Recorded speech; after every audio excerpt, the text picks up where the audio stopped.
يا صديقي دلني لله إني غاية الفردوس والظل الظليل.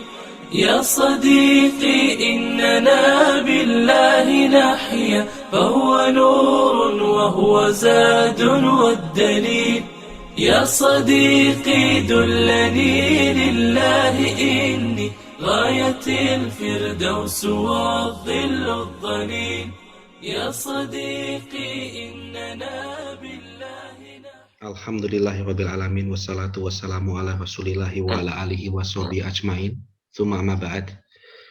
Assalamualaikum warahmatullahi wabarakatuh. Selamat pagi Bapak dan Ibu sekalian. Selamat bergabung kembali di kajian Tadabbur Al-Qur'an Pejuang Subuh Masjid Raya Pondok Indah. Alhamdulillah, mari kita pertama-tama panjatkan puji syukur kepada Allah Subhanahu wa taala bahwa kita semua dapat berkumpul di pagi hari ini pada subuh di waktu yang sangat mulia dalam keadaan sehat walafiat, dalam situasi yang sepertinya mencekam saat ini. Kita semua bisa berkumpul pada pagi hari ini. Semoga kita semua dalam keadaan sehat, memanfaatkan waktu-waktu terbaik untuk mempelajari kitab Allah. Bapak Ibu sekalian, pada pagi hari ini kita akan kembali melanjutkan kajian Tadabbur Al-Quran. Dan pada hari ini kita alhamdulillah telah kehadiran di tengah-tengah kita guru kita Ustadz Afdoli Ali Rahman MA. Untuk itu perkenankan saya untuk menyapa terlebih dahulu. Assalamualaikum Pak Ustadz. Waalaikumsalam warahmatullahi wabarakatuh. Apa kabar Mas Irwan? Alhamdulillah sehat Pak Ustadz. Sehat Pak Ustadz? Alhamdulillah sehat Mas. Alhamdulillah kita bisa berjumpa kembali ya Pak Ustadz. Pak Ustadz, pada hari ini kita akan melanjutkan kajian Tadabbur surat Ali Imran dari ayat 108 sampai dengan 111 Pak Ustadz. Insya Allah waktunya mencukupi. Kajian akan berlangsung sampai dengan pukul 7, dibagi dengan dua fase Pak Ustadz. Nanti kajian penjelasan dari Pak Ustadz mengenai ayat-ayat tersebut sampai dengan pukul 6.30. Lalu kita memberikan setengah jam dari 6.30 sampai pukul 7 kepada Bapak Ibu untuk bisa mengajukan pertanyaan kepada Pak Ustadz.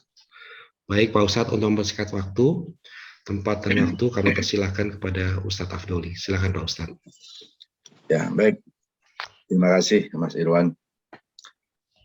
Bismillahirrahmanirrahim. Assalamualaikum warahmatullahi wabarakatuh. Waalaikumsalam warahmatullahi wabarakatuh. Alhamdulillahilladzi anzala al-Qur'an hudan linnas wa bayyinatin minal huda wal furqan. Allahumma sholli ala nabiyyina Muhammadin khairil anam wa ala alihi wa ashabihi ya nabiyil ulumi wal hikam. Rabbi zidna ilma wa alhiqna bis sholihin. A'udzu bikalimati llahi tammati min syarri ma khalaq. Bismillahilladzi la yadurru ma'asmihi syai'un fil ardi wala fis sama' wa huwas samiul alim. Hasbunallahu wa ni'mal wakil, ni'mal maula wa ni'man nasir. La haula wa la quwata illa billahil aliyil azim. Amma ba'd.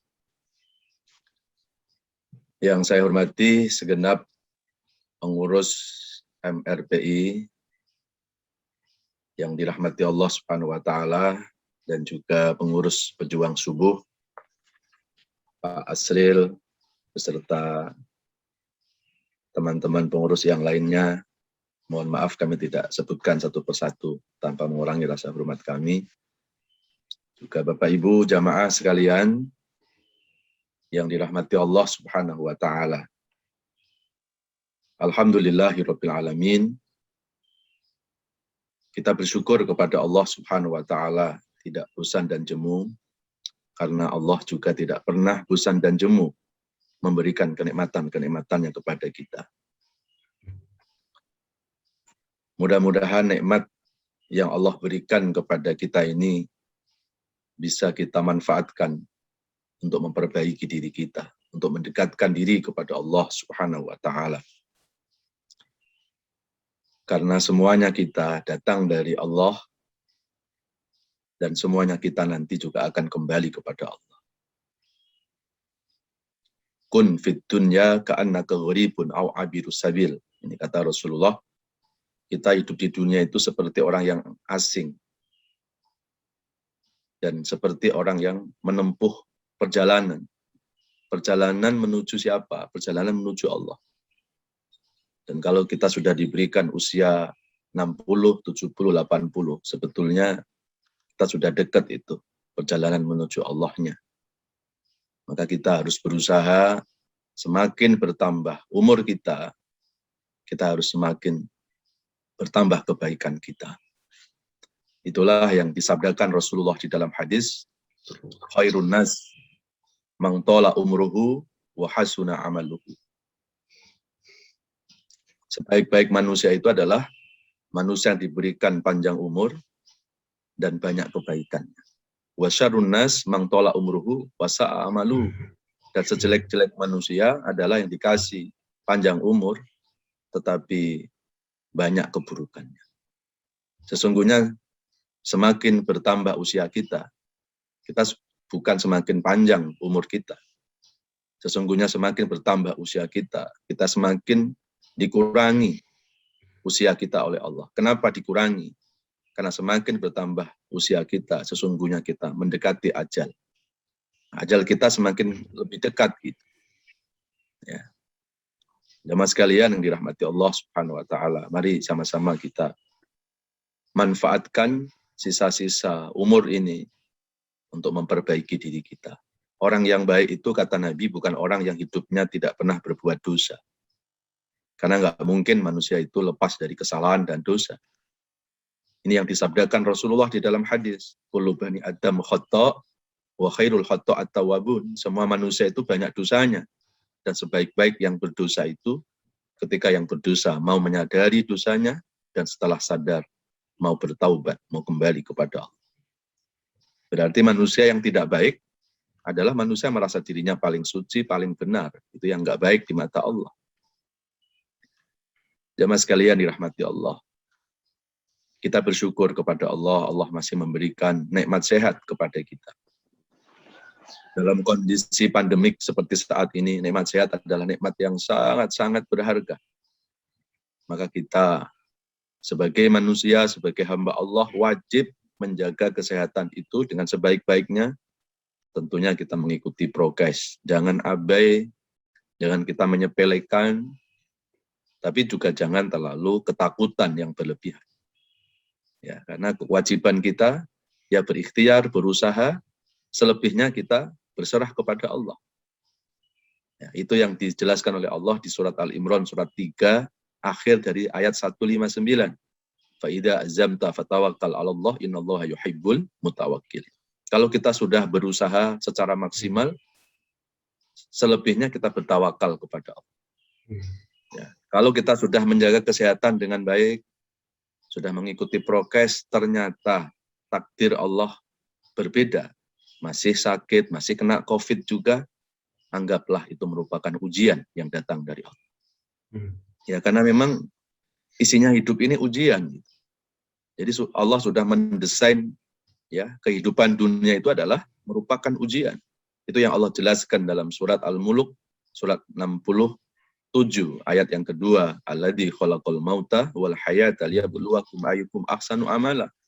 Dialah Allah yang menciptakan kematian, dialah Allah yang menciptakan kehidupan, yang tujuannya apa? Liyabluwakum ayyukum ahsanu amala. Tujuannya adalah Allah mau menguji manusia. Dan dengan ujian itu, Allah kepengin tahu mana manusia-manusia yang benar-benar beriman dan mana manusia-manusia yang pura-pura beriman. Ya, jadi ketika ujian datang kepada orang beriman, itu sesungguhnya cara Allah untuk menyeleksi keimanan seseorang. Jadi kita nggak perlu terlalu ketakutan, ya, terlalu panik, terlalu cemas, ya, gitu. Ya, cemas, panik, sedih, yang wajar saya kira itu manusiawi ya. Tapi kalau sampai larut dalam kesedihan, tenggelam dalam ketakutan yang berlebihan, ini juga tidak baik ya, baik buat keimanan kita dan juga tidak baik buat imun kita, buat kesehatan kita. Ya. Ya, jangankan kelasnya kita, Bapak Ibu yang manusia biasa ya. Sekelas para nabi dan rasul saja tidak ada nabi dan rasul yang hidupnya dianakmaskan oleh Allah tanpa ujian. Tidak ada nabi dan rasul yang hidupnya itu dimanjakan oleh Allah tanpa ujian. Ya, bahkan disebutkan dalam hadis Bukhari, inna asyaddal bala al-anbiya summal auliya summal ulama summal adna bil adna. Ujian yang paling berat itu bukan ujian kita. Ujian yang paling berat adalah ujiannya para nabi. Setelah itu siapa? Summal auliya, para wali, kekasih-kekasih Allah. Setelah itu summal ulama, para ulama. Baru summal adna bil adna, baru kelasnya kita. Jadi kita ini ujiannya paling bontot itu. Ya. Ada yang bertanya, kenapa Pak Ustadz ada orang diuji dengan ujian yang berat? Ya barangkali imannya kelas berat. Gitu. Dan begitu juga kalau ada orang yang imannya biasa-biasa, ya mungkin ujiannya kelasnya kelas biasa juga. La yukallifullahu nafsan illa wus'aha. Allah tidak akan pernah memberatkan ya ujian kepada hambanya kecuali sesuai dengan kapasitas kemampuan. Ya, jamaah sekalian dirahmati Allah. Dalam kondisi pandemi seperti saat ini, ayo kita perkokoh iman kita. Ya. Jangan hanya cuma menguatkan imun saja gitu. Iman pun harus dikuatkan. Karena kalau bicara tentang imun, itu juga bicara tentang iman, jamaah sekalian. Karena kalau bicara imun berarti bicara mental. Bicara mental berarti bicara spiritual. Dan bicara spiritual berarti kan bicara keimanan. Maka dalam kondisi seperti saat ini, yuk kita kuatkan iman kita. Kalau iman kita kuat, insya Allah iman itu akan menjadi way out. Menjadi jalan keluar dalam menghadapi persoalan-persoalan hidup ini. Ya, orang kalau imannya baik pasti akan mudah ikhlas dalam jalan hidup. Ya, dan ciri-ciri orang ikhlas itu ya tidak dihantui ketakutan, tidak larut dalam kepanikan dan kesedihan. Ya, kewajiban kita hanya berusaha. Yang kedua, menjalani hidup sesuai apa yang dimaui oleh Allah, karena hidup ini bukan mau-maunya kita. Hidup ini adalah mengikuti maunya Allah, dan yakinlah kemauan Allah itu belum tentu lebih jelek dari kemauannya manusia. Ya, jamaah sekalian dirahmati Allah, ini sekedar untuk mengawali pengajian ya buat pemanasan, bukan pemanasan ya, mengademkan kok pemanasan. Kalau panas nanti tambah panas ya menghangatkan suasana ya, karena beberapa subuh ini sepertinya udara di luar sangat dingin, Mas Irwan. Iya, betul, Pak. Dan memang cuaca ini kayaknya sudah nggak terprediksi ya. Harusnya bulan Juni ini dulu ini sudah masuk di kemarau. Tapi sekarang sepertinya alam sudah nggak mau diatur gitu ya. Ngikuti maunya saja nggak. Jadi ya, nah, ini pelajaran buat manusia ya. Karena alam itu ada yang menggerakkan gitu ya. Dan alam itu kadang dijadikan alat oleh Allah untuk menyadarkan manusia. Ya. Nah, jamaah sekalian dirahmati Allah Subhanahu wa taala. Baik, kita akan melanjutkan kajian tadabbur Al-Qur'an. Silakan yang bisa buka Quran, yaitu surat Ali Imran, surat ketiga. Sebetulnya yang tepat itu kita mulai dari 109 ya, karena kalau 108 Mas Irwan, 108 ini ayat hubungannya dengan ayat sebelumnya. Sebelumnya 107 ya Pak Ustadz ya. Ya, tapi enggak apa-apa, nanti saya tambahi satu ayat lagi. Jadi kalau asalnya kita membahas ayat 18, sekarang kita mulai 19, tapi saya tambahi satu ayat lagi. Baik, sampai 112. Oke, baik Pak Ustadz. Baik, saya akan bacakan dulu ayat-ayatnya. Ya. A'udzu billahi minasy syaithanir rajim. Bismillahirrahmanirrahim. Walillahi ma fis samawati wa ma fil ardh. Wa ila Allahi turja'ul umur.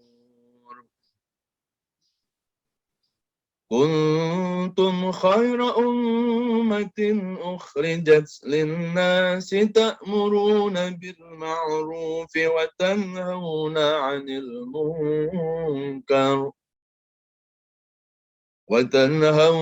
المنكر وتؤمنون بالله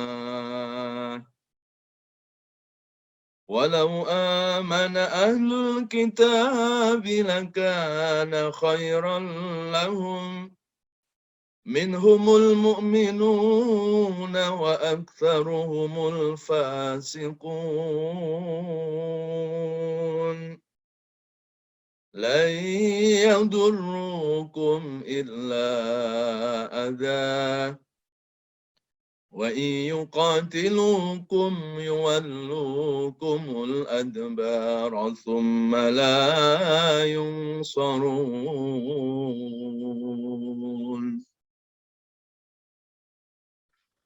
ضربت عليهم الذلة أينما ثقفوا إلا بحبل من الله وحبل من الناس وباءوا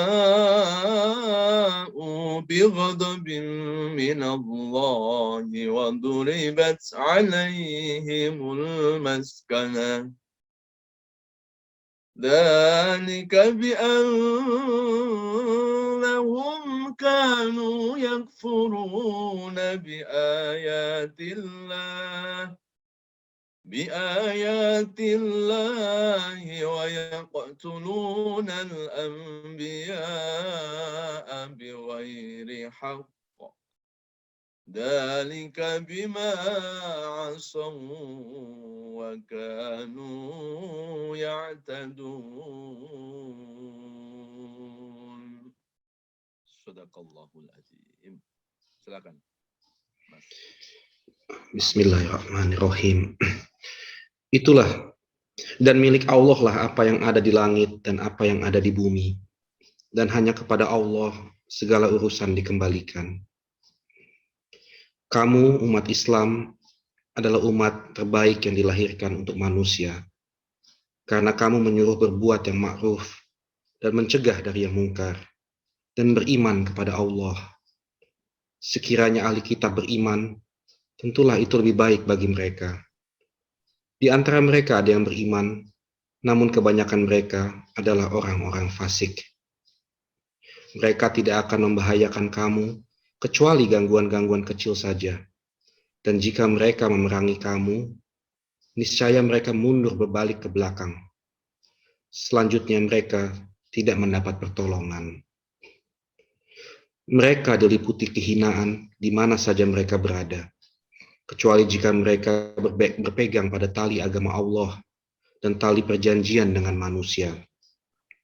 Mereka mendapat murka dari Allah dan selalu diliputi kesengsaraan.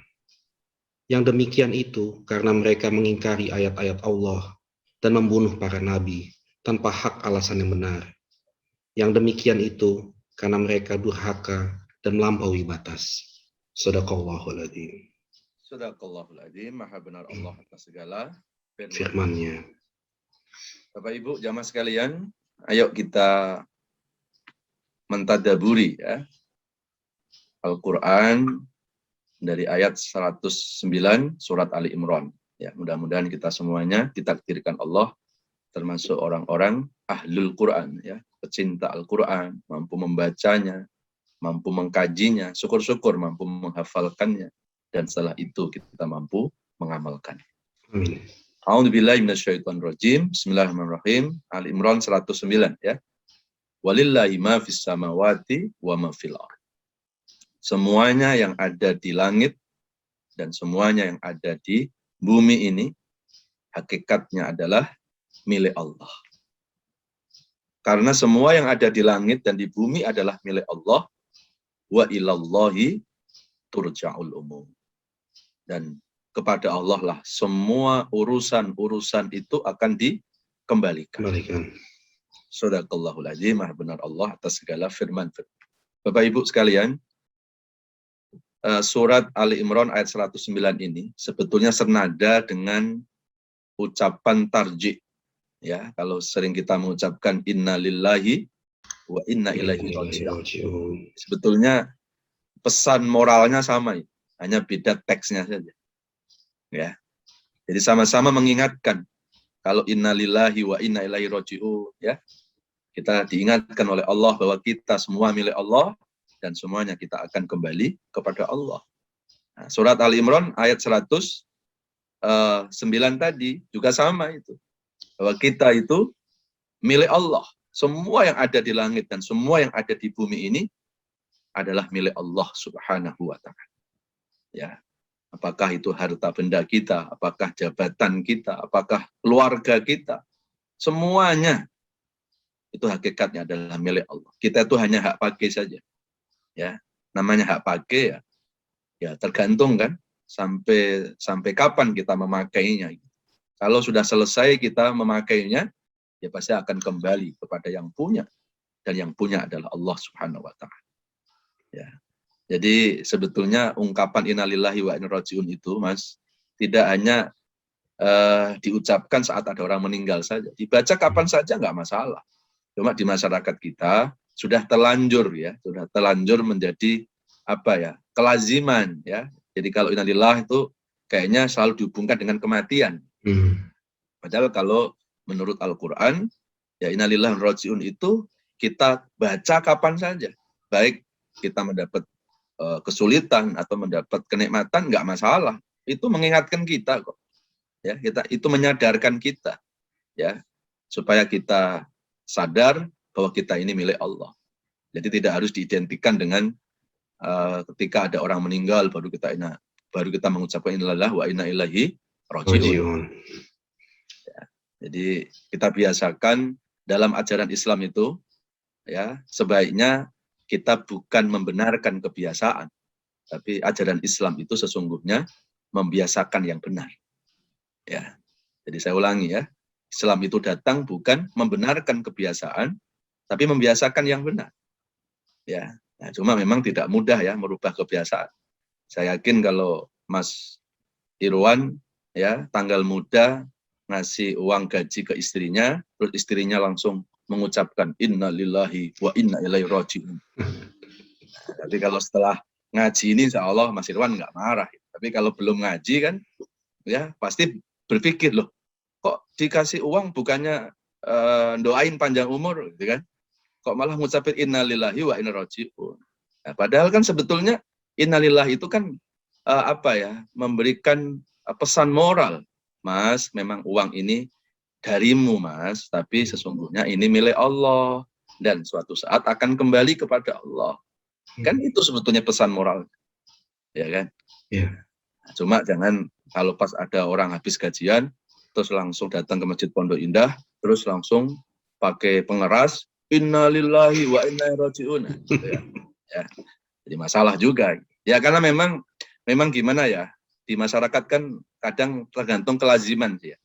Jadi ada sesuatu yang salah, tapi sudah dilazimkan, kadang dianggap benar. Tapi ada sesuatu yang benar, karena nggak lazim, kadang dianggap salah. Itu hukum masyarakat. Nah, maka kita pelan-pelan melalui kajian ilmu ini, melalui pejuang subuh ini, ya kita luruskan, ya. Karena sesungguhnya Al-Quran, Islam datang, itu bukan untuk membenarkan kebiasaan, tapi untuk membiasakan ya. Kebenaran. Mudah-mudahan yang ikut di kajian subuh ya kita mengingatkan diri kita untuk sering mengucapkan innalillah ya, karena itu mengingatkan terhadap diri kita bahwa semua milik Allah ya, semua milik Allah. Coba hari ini satu persatu sahabat kita, rekan-rekan kita, saudara-saudara kita satu persatu sudah kembali kepada Allah, itu faktanya gitu ya. Jadi sesungguhnya istri bukan milik suami, suami bukan milik istri. Kemudian anak bukan milik orang tua juga bukan milik anak. Ya, semuanya kita milik Allah. Ya, itulah yang ada di surat Al-Imran ayat 109 itu. Lillahi ma fis samawati wa ma fil ard. Jadi mungkin pada suatu saat ya pasti akan kembali kepada Allah. Ya.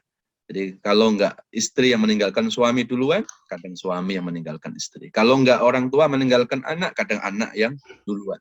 Ya, karena memang semua kita ini hakikatnya adalah milik Allah.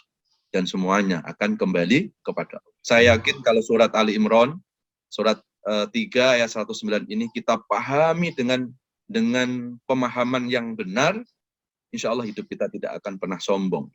Apa yang disombongin, Mas? Ya, semuanya milik Allah, Pak. Ya, semua milik Allah. Gitu. Harta, benda, pangkat, kedudukan, semuanya adalah milik Allah Subhanahu. Ya, jadi kalau kita menyombongkan sesuatu, itu artinya kita mengambil hak miliknya Allah, ya, untuk diri kita, ya. Jadi kita tidak berhak untuk memiliki, ya, karena semuanya itu milik Allah. Jangankan harta benda, jangankan kerabat, saudara, keluarga kita, ya, nyawa kita aja itu ada dalam genggaman Allah. Dan suatu saat nyawa itu bisa diambil Allah secara tiba-tiba. Itu haknya Allah, itu, ya. Jemaah sekalian yang dirahmati Allah, nah ini di layar bisa dilihat. Kalau mau lihat ayat yang senada, ya, dengan surat Ali Imran, surat ketiga ayat yang ke 109, itu sama dengan surat Al-Baqarah ayat yang ke 156 itu. Alladzina idza asobatum musibah qalu innalillahi wa inna ilaihi raji'un. Di sini ada ayat sebelumnya, ya, orang-orang yang sabar itu orang yang ketika mendapatkan musibah. Nah, musibah itu adalah ujian. Kalau bicara ujian itu tidak selamanya hubungannya dengan kesulitan. Kesenangan juga ujian, ya. Ini juga perlu kita luruskan karena di masyarakat kita orang itu selalu mengidentikan ujian dengan kesulitan, ya. Orang baru menganggap ujian itu kalau sakit, ya. Menganggap ujian itu kalau dalam kesulitan. Padahal kesenangan itu juga ujian, sehat juga ujian. Ya, justru ini banyak loh orang yang lulus, ya, ketika diuji dengan kesulitan.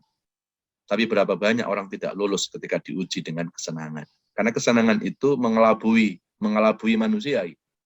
Ya, saya mau ambil contoh seperti kayak kita itu membawa kendaraan, ya. Kalau jalan jelek, biasanya kita hati-hati, nggak mungkin ngebut itu. Dan jarang kecelakaan, tabrakan itu di jalan yang jelek. Ya, justru tabrakan itu selalu di jalan-jalan yang mulus. Dan itulah arti kehidupan. Jadi jangan kita menganggap bahwa seolah-olah ujian itu hanya kesulitan, kesenangan juga ujian. Berapa banyak orang-orang diuji dengan kesenangan, dia lupa diri, lupa daratan. Ya, itu. Jemaah sekalian yang dirahmati Allah Subhanahu wa Ta'ala.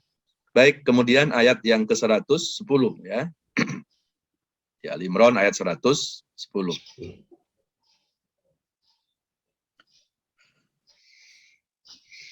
Kuntum khaira ummatin ukhrijat linnasi ta'muruna bil ma'ruf wa tanhauna 'anil munkar wa tu'minuna billah.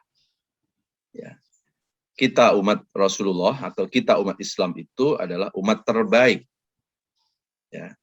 Salah satu tanda bahwa umat Islam adalah umat terbaik, ta'muruna bil ma'ruf wa tanhauna 'anil munkar. Jadi kalau kita kepingin jadi umat yang terbaik, maka syaratnya kita harus keluar untuk manusia.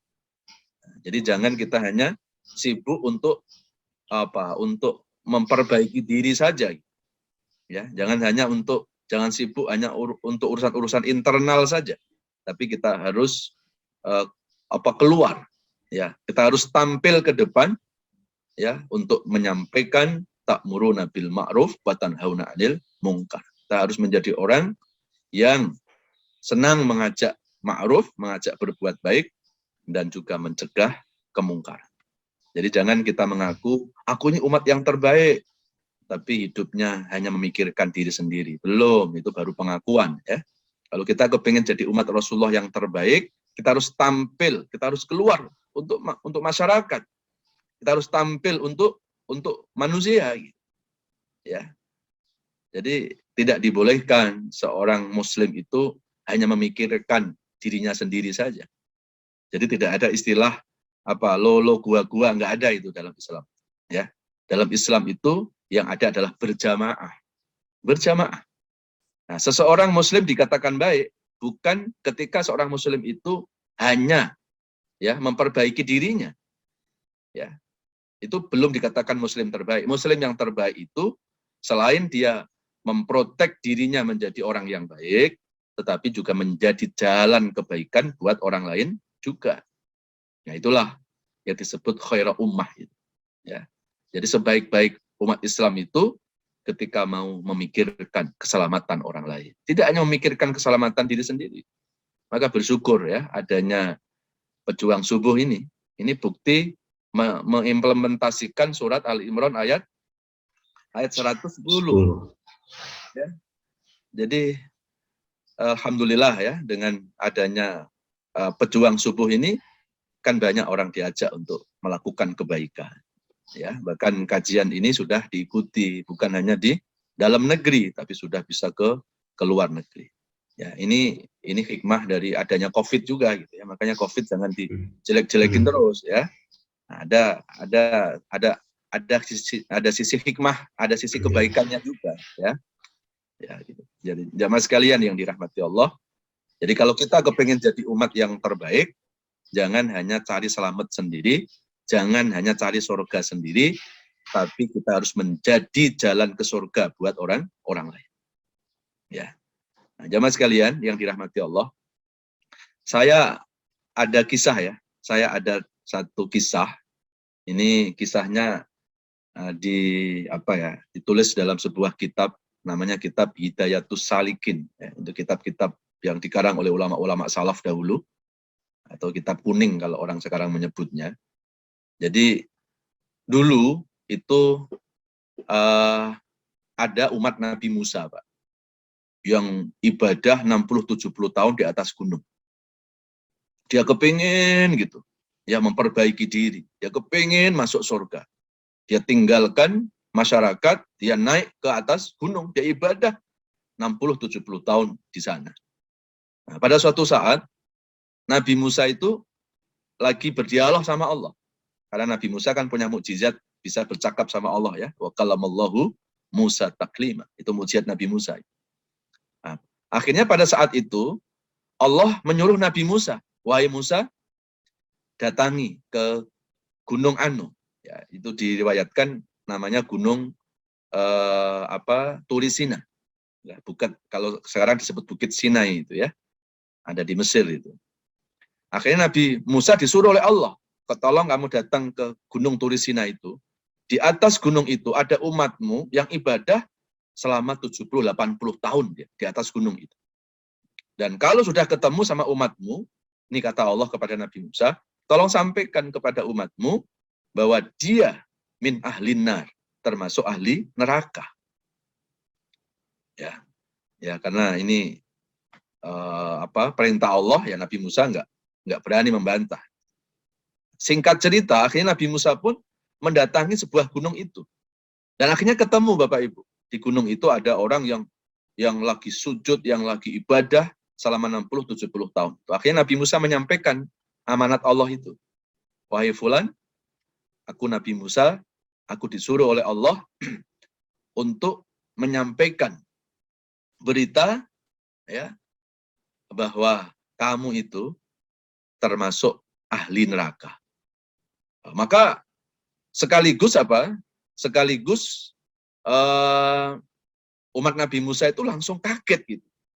Ya, karena di dalam pikirannya, ya Allah, aku tuh meninggalkan masyarakat, ya, tujuanku adalah supaya aku itu bisa fokus ibadah di atas gunung, biar aku masuk surga. Loh kok malah aku ditakdirkan oleh Allah termasuk ahli neraka? Ya, karena yang menyampaikan itu Nabi Musa, Bapak Ibu, ya nggak mungkin dong Nabi Musa itu bohong. Akhirnya umat Nabi Musa itu langsung minta kepada Nabi Musa, wahai Nabi Musa, ya sudah, kalau memang itu takdir Allah, saya dimasukkan ke neraka, nggak apa-apa. Tapi aku minta sama Allah satu hal, tolong engkau bantu supaya dikabulkan oleh Allah. Ditanya sama Nabi Musa, apa permintaanmu itu? Kemudian umat Nabi Musa itu menjawab, nanti kalau aku dimasukkan ke neraka oleh Allah, tolong ya, mintakan sama Allah, biar badanku dibesarkan sebesar pintu neraka. Ya, kata Nabi Musa, untuk apa? Biar orang-orang lain tidak ada yang masuk neraka, karena sudah ditutupi oleh badanku yang besar itu. Udah, singkat cerita, Nabi Musa akhirnya menemui Allah, berdialog lagi dengan Allah, menyampaikan, wahai Allah, saya sudah sampaikan amanahmu kepada umatku yang ibadah 70 tahun. Ya, dan dia minta, ya Allah, kalau nanti dia dimasukkan neraka, supaya badannya dibesarkan sebesar pintu neraka. Langsung Allah itu menyuruh Nabi Musa, kalau begitu wahai Musa, sekarang kamu datangi dia. Ya, dan sampaikan kepadanya bahwa sekarang umatmu itu min ahlil jannah, termasuk ahli surga. Nabi Musa kaget. Ya, cuma yang nggak berani kan, protes sama Allah itu. Ya, kalau kita kan mesti, ya Allah, kemarin neraka, sekarang surga, gimana sih? Ya, kalau kita, kalau Nabi Musa kan nggak mungkin begitu. Tapi akhirnya Allah bertanya sama Nabi Musa, kamu tahu nggak wahai Musa, kenapa kemarin saya takdirkan ahli neraka, kok sekarang ahli surga? Karena kemarin wahai Musa, dia ibadah itu hanya untuk memikirkan diri sendiri. Dia nggak pernah memikirkan keselamatan orang lain. Tapi begitu dia minta kalau nanti masuk neraka, ya badannya supaya dibesarkan, menutupi pintu neraka, biar orang-orang lain tidak bisa masuk neraka, itu artinya kan dia sudah mulai berpikir untuk keselamatan orang lain. Karena orang itu sudah memikirkan keselamatan orang lain, maka aku haramkan jasadnya masuk neraka. Jamaah sekalian dirahmati Allah, ini kisah yang cukup menarik ya. Ini kisah yang cukup menarik gitu. Jadi ternyata jangan kita puas loh kalau kita hanya ibadah untuk diri sendiri, jamaah sekalian. Jangan kita puas kalau kita sudah bisa sholat, puasa, haji. Itu puasa untuk diri sendiri. Ya. Jadi jangan kita merasa seolah-olah kalau sudah selesai sholat, kayaknya udah merasa pantas masuk surga. Ya, kita sholat baru berapa tahun kan? Ini orang ibadah 70 tahun di atas gunung, menyendiri, meninggalkan keluarga, meninggalkan masyarakat. Ternyata Allah katakan ahli neraka. Karena dia hanya memikirkan diri sendiri. Dia nggak pernah memikirkan orang lain. Ya, jadi maka jadilah orang yang selalu memberi manfaat pada orang lain. Itulah yang disabdakan Rasulullah dalam sebuah hadis, khairun nas anfa'uhum linnas. Sebaik-baik manusia itu ketika manusia itu menjadi manfaat buat orang lain, memberi manfaat pada orang lain. Seburuk-buruk manusia ya ketika selalu membuat kegaduhan, membuat suasana yang tidak nyaman ya terhadap orang lain. Ya, jamaah sekalian yang dirahmati Allah, maka kembali ke surat Al-Imran ayat 110 tadi, kalau kita kepingin jadi umat yang terbaik, jangan puas dengan ibadah-ibadah untuk diri sendiri saja. Ya, kita harus tampil, kita harus keluar bagaimana memikirkan saudara-saudara kita, bagaimana kita memikirkan keselamatan orang lain, bagaimana kita mengajak kebaikan kepada orang. Nah, mungkin ada yang bertanya nih, ya, Pak Ustadz, aku udah ngajak Pak Ustadz, aku udah ngajak sama tetanggaku, sahabatku, saya ajak untuk ngaji, setiap ada undangan pengajian aku share, ya, tapi tetap aja Pak Ustadz, jawabannya tuh insya Allah terus Pak Ustadz. Dari tahun 2000 sampai 2021 Pak Ustadz. Terus ya aku kecewa. Akhirnya aku nggak ngundang lagi. Nah, ini yang perlu diluruskan Bapak Ibu. Kita kan hanya wajib berusaha. Usaha kita kan mengajak. Ya, kita tuh nggak wajib berhasil gitu loh. Umpamanya nih Pak Asril ya atau pengurus-pengurus pejuang subuh nge-share ke jamaah ke 1000 jamaah. Apakah ketika 1000 jamaah itu tidak ikut pengajian, kemudian Pak Asril itu tidak mendapat pahala? Tetap dapat pahala. Lalu kenapa kita kecewa gitu? Kalau kita kecewa ngajak orang lain, gara-gara orang lain itu nggak mau ikut ajakan kita, itu artinya belum sepenuhnya ikhlas karena Allah kita. Kalau kita itu sepenuhnya ikhlas karena Allah, harusnya nggak perlu kecewa. Ya kenapa? Karena kebaikan kita nggak akan dikecewakan oleh Allah. Ya, jadi kenapa kita kecewa? Ya kepada manusia. Loh, kita itu sebetulnya beramal kepengen dipuji manusia, apa kepengen dibalas oleh Allah kan gitu. Kalau kita kepengen dibalas oleh Allah, ya harusnya nggak ada kata-kata kecewa. Ini kan sering ada istilah, aku kecewa sama si Anu, aku kecewa sama ini. Ada suami kecewa sama istri yang disalahin istrinya. Padahal belum tentu loh Mas. Ya, ada suami kecewa sama istrinya, yang disalahin istri. Karena seolah-olah istri nggak membalas kebaikan suami. Ya, nah, kalau ada istri mengecewakan suami, jangan-jangan suami yang belum sepenuhnya ikhlas ketika berbuat baik kepada istri. Kenapa? Karena kalau suami itu berbuat baik kepada istri, ikhlas karena Allah, Dia nggak nuntut balasan dari istri. Ya, dia hanya berharap biar kebaikannya itu dibalas oleh Allah. Ya, kan ada provokator tuh, Mas ngapain Mas berbuat baik sama istrimu? Istrimu kan juteknya 6.000 setan. Ya, ngapain berbuat baik? Nah, itu provokatornya begitu tuh. Tapi suami yang ikhlas pasti akan menjawab, loh, kan aku suaminya, kan belum ketok palu. Ya, artinya kalau aku suaminya, aku disuruh oleh Allah untuk berbuat baik kepada istriku. Tapi kan dia nggak balas baik, Mas. Loh, yang menyuruh baik itu Allah. Kalau mau nuntut, ya aku mau minta balasan dari Allah. Kalau istriku nggak membalas, aku nggak kecewa. Karena aku yakin kebaikanku dibalas oleh Allah. Nah, Mas Irwan langsung mantuk-mantuk ya. Hasil juga Pak Hasil. Jangan ya, Pak Hasil juga ya. Jangan bilang pengalaman ya. Itu kan. Nah, istri pun begitu gitu. Istri pun begitu, berbuat baik sama suami. Terus apa? Aku kecewa sama suamiku. Kenapa? Suamiku nggak balas baik. Lah, yang nyuruh berbuat baik istri kepada suami kan Allah. Ngapain kita nuntut suami untuk membalas?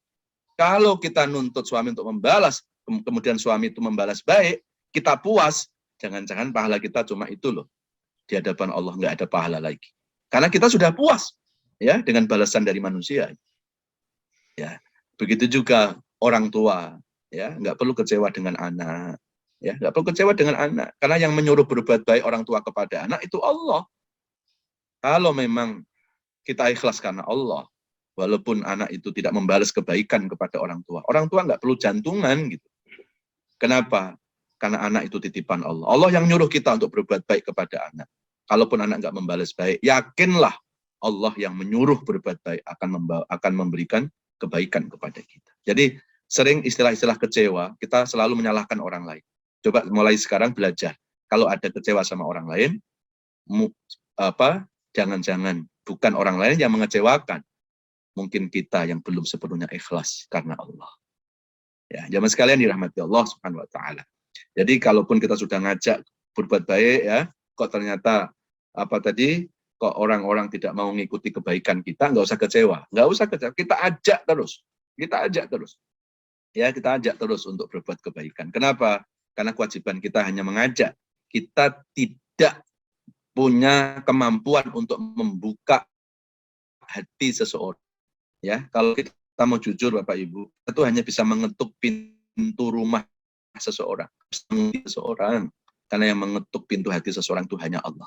Ya, jangankan kelasnya kita manusia biasa. Sekelas Nabi Muhammad saja nggak bisa itu ngasih hidayah kepada paman-pamannya itu. Ada Abu Jahal, Abu Thalib, Abu Lahab. Ya, sekelas Nabi Ibrahim saja nggak bisa itu ngasih hidayah kepada orang tuanya, pendesain berhala.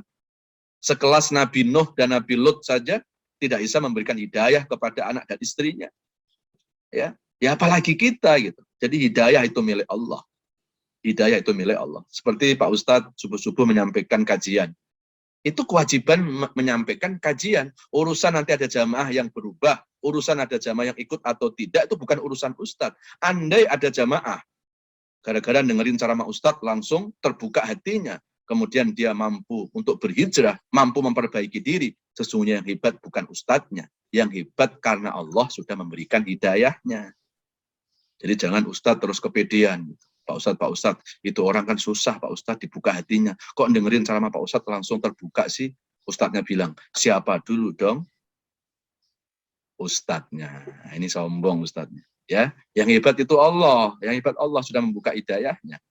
Tapi kalau sudah disampaikan kebenaran, ternyata kok jamaah umpamanya ya tidak mengikuti kebenaran itu, kita doakan saja. Mudah-mudahan suatu saat hidayah akan datang kepadanya. Karena hidayah kalau datang tuh nggak pakai detik, Mas. Ya, hidayah kalau datang tuh nggak pakai detik. Maka nggak boleh kita jelek-jelekin orang walaupun jelek. Ya, walaupun jelek loh ya. Itu. Karena hari ini jelek belum tentu besok. Ya. Nah, dan kita juga nggak boleh menganggap bahwa seolah-olah kita ini orang yang paling baik. Karena Allah juga bisa berkehendak untuk merubah kita juga. Dari yang tidak baik menjadi baik, dari yang baik menjadi tidak baik, itu haknya Allah. Jangan yang baik membusungkan dada karena kebaikannya, dan yang tidak baik jangan putus asa. Ya, selalu kita berikhtiar berusaha untuk menuju kebaikan itu. Jamaah sekalian yang dirahmati Allah Subhanahu Wa Taala. Kemudian selain amar ma'ruf, di sini ada nahi mungkar. Nah, ini yang berat ini nahi mungkar, Pak. Ya. Kalau amar ma'ruf kayak Pak Ustadz begini nih, insya Allah ya nggak banyak resiko lah ya. Yang perlu konsekuensi itu kalau nahi mungkar. Ya, karena ini ada hubungannya dengan mencegah, ya, mencegah kemaksiatan, mencegah dosa orang. Pasti ada yang terusik kan. Ada orang yang dibuat tidak nyaman. Nah, biasanya reaksinya itu lebih keras daripada amar ma'ruf. Ya, kalau pejuang subuh ngajak teman untuk ngaji, ya paling jawabannya insya Allah tadi ya, gitu kan. Nah, tapi kalau ada orang yang berbuat dosa, kemudian kita mencegah perbuatan dosa itu, konsekuensinya kita pasti ya akan berhadapan dengan apa? Dengan dengan resiko gitu ya. Ya resikonya kadang awalnya jadi teman, kemudian bisa menjadi musuh. Ya. Jadi ya itulah tanda ya umat yang terbaik. Jadi amar ma'ruf nahi mungkar itu nggak boleh dipisah. Ya, harus apa? Harus sejalan ya. Nah, cuma kalau bicara tentang amar ma'ruf nahi mungkar itu ada metodologinya. Coba kita buka ayat yang lain ya. Sekarang buka surat An-Nahl. Surat An-Nahl itu surat 16 ayat 125 ya.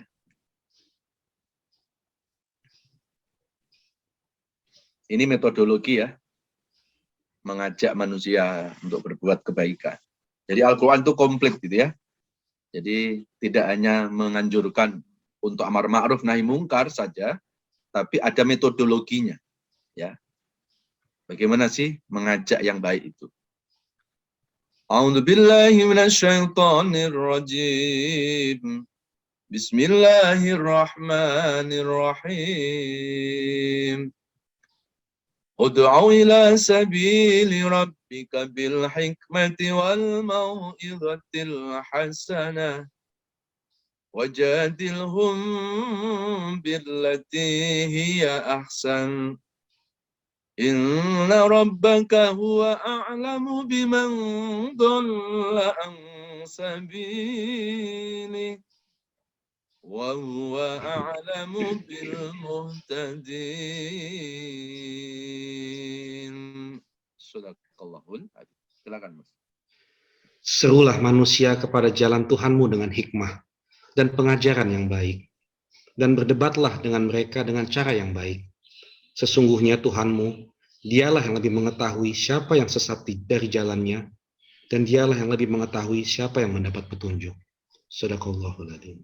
Shadaqallahul adzim. Bismillahirrahmanirrahim. Mari kita merenungi surat An-Nahl ayat 125. Ini ada korelasi ya dengan surat Al-Imran ayat 110 tadi. Ya, ud'u ila sabili rabbika, ajaklah manusia kepada jalan Allah itu pertama bil hikmah, dengan cara yang bijak. Apa sih hikmah itu? Kalau dalam tafsir, al-hikmah adalah alladzi fihi khair, yaitu sesuatu yang di dalamnya banyak kebaikan-kebaikan. Hikmah itu adalah strategi, cara ya. Itu. Kenapa Al-Qur'an mendahulukan cara ya? Karena apa? Karena ada sesuatu yang baik, kalau disampaikan dengan cara yang tidak baik, belum tentu bisa diterima baik. Ya. Makanya cara itu didahulukan dulu ya oleh Al-Qur'an itu. Jadi jangan semangat 45 ngajak orang, tapi cara ngajaknya asal-asalan gitu ya. Jadi mengajak ini harus ada strategi. Ya. Ada metodologinya. Ada orang mengajak baik, tapi kenapa orang lain kok menerima tidak baik? Nah, jangan-jangan karena caranya yang belum baik. Contoh, ada seorang istri bangunin suami untuk sholat subuh. Ya, bangunin suami untuk sholat subuh bagus nggak? Bagus. Tapi kalau caranya tidak baik, belum tentu bisa diterima baik sama suami. Bangunin suami masuk gini, Mas, bangun sholat subuh. Begitu suami baru melek. Apa bedanya manusia dengan monyet? Bingung suami kan. Bingung suami, ini apa-apaan, mata baru melek sudah justru tebak-tebakan. Akhirnya suami pelan-pelan, maksud mama apa? Mau tahu nggak jawabannya? Kata istrinya. Kalau manusia wajib sholat, kalau monyet nggak wajib sholat. Jadi kalau bapak tidak sholat berarti bapak. Nah, itu pelan-pelan suami bilang monyet. Tapi di hatinya suami itu, kalau saya monyet istrinya siapa dong? Nah, kan. Ya. Nah, jadi ini cara, Pak. Padahal kan bisa dengan cara yang lebih lembut kan. Contoh nih, istri membangunkan suami, Mas, kalau mau sholat sudah saya siapkan sajadahnya. Sama kan itu? Ngapain harus suruh tebak-tebakan tadi? Ya kan? Nah, terus si istri kepengen suami biar jadi imam. Oh. Ngomong lagi sama suami. Suami tidur langsung dibangunin. Mas, bangun, bangun, bangun, bangun. Buka surat An-Nisa ayat 34.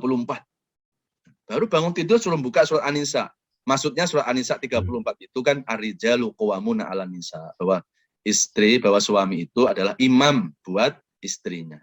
Ya, tapi kalau bangun tidur suruh buka surat An-Nisa, harusnya 34, malah akhirnya salah. Yang dibuka ayat yang ketiga surat An-Nisa. Bahaya ibu-ibu kan. Segempa, Pak. Bangun tidur gitu ya. Gitu. Nah, ini kalau yang tersenyum pasti sudah tahu nih ya. Yang nggak tersenyum ini nggak paham ada apa An-Nisa ayat 3 gitu ya. Gitu. Ini Bapak-bapak udah pada hafal di luar kepalanya ya. Jadi artinya apa? Kalau mau nyuruh jadi imam kan ya dengan cara yang baik, Mas. Nih bangun sholat subuh, kalau mau sholat sudah saya siapkan sajadahnya. Alangkah baiknya Mas yang jadi imamnya. Nah, kan baik kan? Nggak usah hanya untuk jadi imam suruh buka surat An-Nisa ayat 34. Niatnya baik, tapi menurut saya caranya belum baik. Maka Al-Qur'an itu ketika menyampaikan ya perintah untuk amar ma'ruf nahi mungkar, mengajak orang berbuat baik, yang didahulukan di surat An-Nahl tadi ya, bukan pesan, bukan nasihat baiknya gitu, tapi cara menyampaikan kebaikannya itu. Ya. Dan saya punya kisah yang sangat menarik itu. Rasulullah itu menyadarkan pemuda zina, itu nggak langsung dikafir-kafirkan. Ya, mau tahu ceritanya nggak nih? Ya, ini rahasia nih. Kalau nggak di sini saya nggak kasih tahu. Ya, ya, rahasia kok dikasih tahu juga. Ya sudah, ya, khusus untuk pejuang subuh saya kasih tahu. Ya, Rasulullah itu menyadarkan ada pemuda tukang zina. Bayangkan di zaman Rasulullah itu ada pemuda tukang zina, tapi rajin ngaji, ya, tapi rajin sholat gitu. Jadi STMJ kalau anak sekarang, sholat terus maksiat jalan, ya. Nah, pada suatu saat anak muda ini datang di majelisnya Rasulullah. Rasul lagi memberikan tausiah, pemuda itu ada di belakang gitu. Ya, kemudian selesai ceramah, dia mengacungkan tangan, ya Rasulullah, boleh nggak saya bertanya kepada Rasulullah? Boleh, kata Rasulullah. Ya Rasulullah, yang kau ceramahkan itu luar biasa. Luar biasa.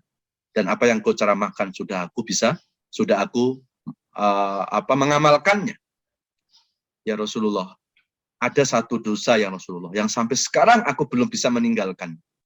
Bisa enggak ya Rasulullah, engkau minta sama Allah, biar dosa itu dihalalkan buat aku saja. Karena aku susah untuk meninggalkan. Kalau Ustadz sekarang ditanya gitu sama jamaah, kira-kira gimana? Langsung marah, enak amat kamu gitu kan. Tapi Rasulullah tidak. Rasul justru malah langsung memanggil anak muda itu, supaya apa? Anak muda itu mendekati Rasulullah. Itulah strategi Rasulullah.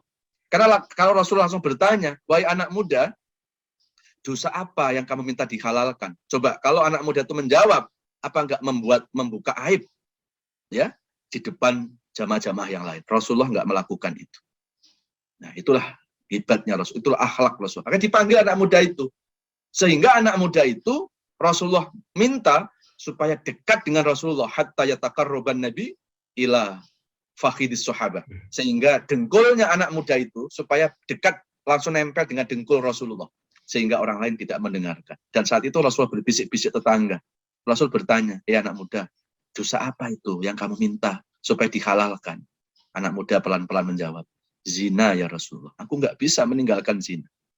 Apakah saat itu Rasulullah langsung buka surat Al-Isra ayat 31, wala taqrabuz zina, jangan dekati zina.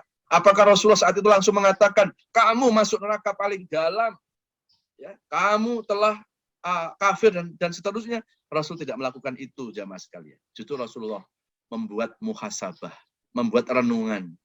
Anak muda, kata Nabi, kamu punya ibu enggak? Punya ya Rasulullah. Kamu punya adik perempuan? Punya Rasulullah. Kamu punya kakak perempuan? Punya ya Rasulullah. Nanti kalau kamu nikah, kepingin punya anak perempuan tidak? Kepingin ya Rasulullah. Langsung Rasul mengatakan, saya mau bertanya, andai ibumu dizinai sama orang, engkau gimana?